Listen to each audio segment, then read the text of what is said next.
हमदान और मेरा रिश्ता चीज से ज्यादा है। बदल जाना बहुत तकलीफ देता है। चाहने लगा हुआ है ना, तुम्हारे बगैर जिंदगी गुजार सोच भी नहीं सकता। रिश्ते तो नहीं तोड़े जाते ना। रमजान साहब ने रेजिग्नेशन दे दी। हेलो फ्रेंड, हमदान ने ऐना से मंगनी तो तोड़ दी थी और इसे ये अंदाज़ा भी था कि गुड़िया इस बात को बहुत मुश्किल से बर्दाश्त कर पाएगी, मगर हमदान जिसे अपनी सेल्फ रिस्पेक्ट बहुत अजीज़ थी, वो जानता था कि वो जैसा भी है इसे शान से उसकी खाला वैसे ही कबूल करें। इसकी खाला के इसके पर बहुत एहसानात थे जिन्हें वो कभी उतार तो नहीं सकता था, मगर वो ये भी नहीं चाहता था कि वो उनकी मर्ज़ी के मुताबिक ज़िंदगी गुजारे, और वो जानता था कि गुड़िया ऐसी ज़िंदगी कभी नहीं गुजार पाएगी। इसलिए इसने ये मंगनी तोड़ना ही बेहतर समझा था। मंगनी तोड़ने के बाद वो खुद भी बहुत अपसेट था। यहाँ पर ऐना एक बार फिर इसे समझाएगी कि इसे शानज़े को इस तरह नहीं छोड़ना चाहिए, वो इससे बहुत मोहब्बत करती है। इसका इस तरह बदलना शानज़े को बहुत तकलीफ देगा, क्योंकि इससे अच्छी तरह ये बात कोई नहीं समझ सकता कि जिन रिश्तों की मोहब्बत और मेहरबानी के वो आदी होते हैं, फिर जब वही रिश्ते बदलते हैं तो बहुत तकलीफ देते हैं।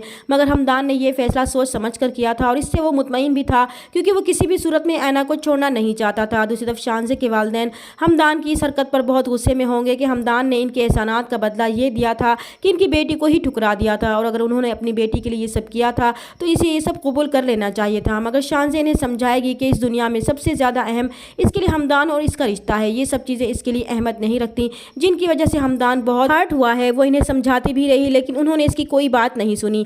रज़ा भी शानज़े को समझाएगा कि इसने भी तो अपनी फियांसी का दिल जीत लिया है, वो भी अपनी मोहब्बत से हमदान को राज़ी कर सकती है। मगर शानज़े इसे कहेगी कि मोहब्बत और दिल जीतने में बहुत फ़र्क होता है। इसके नज़दीक तो लड़की एक शर्त और ज़िद से ज़्यादा अहमियत नहीं रखती, इसलिए वो मोहब्बत को कभी नहीं समझ सकता, जबकि वो हमदान से मोहब्बत करती है, मगर अब तक इसके दिल में जगह नहीं बना सकी थी। दूसरी तरफ हमदान ने यह फैसला कर लिया था कि वो अब ऐना अपना सच सबको बता देगा, और ये बात वो ऐना को भी बताएगा कि वो उसे शानज़े की फैमिली से मिलवाना चाहता है।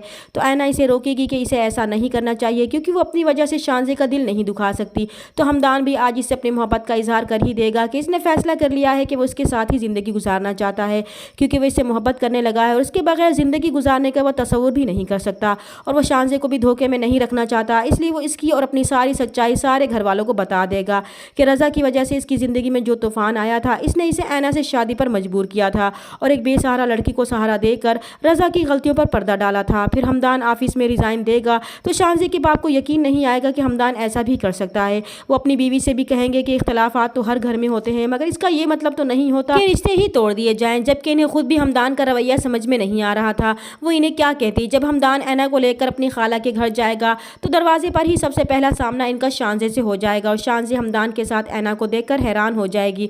और जब शानज़े उसकी फैमिली को ये पता चलेगा कि हमदान ने ऐना से शादी कर ली है तो वो सब सख्ते में आ जाएंगे। चैनल पर नए हैं तो प्लीज़ चैनल को सब्सक्राइब कर दें। मिलते हैं नेक्स्ट वीडियो में, तब तक के लिए अल्लाह हाफिज़।